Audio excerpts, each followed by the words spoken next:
She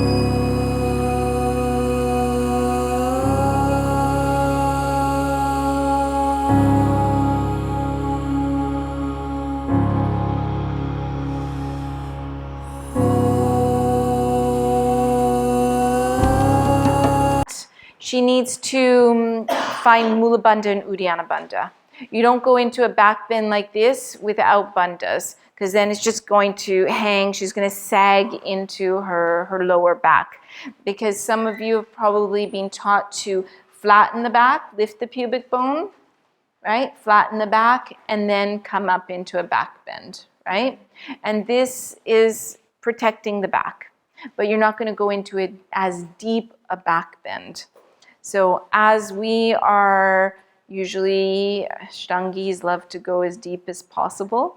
So if you want to go really deep in your back bend, you can't have a flat back when going up. But if you don't want to hurt your back, you have to have Mula Bandha. Okay? So if you know you're not doing Mula Bandha, you need to figure that one out and work on that. And then I'm going to take her shoulder blades and I'm just going to anchor them.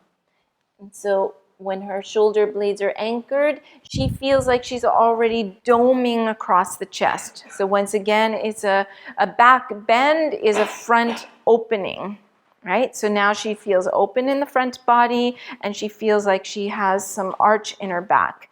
And then she's going to put her elbows on the floor. She's going to push into the elbows and bring the knees towards the wall. Okay? And come all the way so your knees are on the wall. So yeah, so maybe you need to. Okay. Okay, just check. Does this seem lower to you from where you are? Let me see. Maybe, yeah. Yeah, so you want to look and see that both hip bones are the same level. Okay, so then the next thing is her knees are not going to come off the wall. She's going to bring her hands over her head, palms on the floor about the level of the ears. And if you know, she's very open in her back, but if you know you're kind of tight in the back, this is with the wall there. If you've never done it, it makes it way harder. Okay, so you might not be able to put the hands as close as you want them to be. She can spread her fingers a little bit. Me, as her partner, I'm going to give her the indication where her elbows are in relation to her shoulders and her wrists. Right? So I'm just going to keep her here. But at the same time, I'm not using my force. Right? If I really force her and then she needs to make a tiny adjustment in her shoulder, it might pinch her shoulders. So I'm going to allow her some space, but I'm just guiding her. She's going to push into her hands and lift up to the crown of the head. See how she really needed to open. And she needs to learn how not to do that, but I don't feel comfortable forcing her to stay there. Does that make sense? Right? I think it pinches in the shoulder. And then she's going to push into her head and she's going to lengthen the back of her neck. Oh, no, you can stay there just to make sure you're not collapsing into your neck. So bring the elbows in. So I'm just guiding her. And now not every set of partners is going to do the next part. You can verify. She's lost her ball of her big toe. Push this down. You verify that the upper inner thighs are dropping inwards. The hips are level.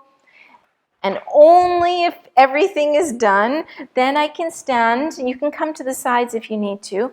And once again, I'm going to give her I'm going to see what's happening in her body, because if she pushes out to me too much, I'm going to soften it for her. I'm going to reach under, I'm going to get her shoulder blades, and I'm going to ask her to push into her hands and straighten her arms. And then she can move her knees away from the wall to the point where she feels like they're over the heels. So you can push into your center of your feet and lift. And then she can reach her hip bones up to me.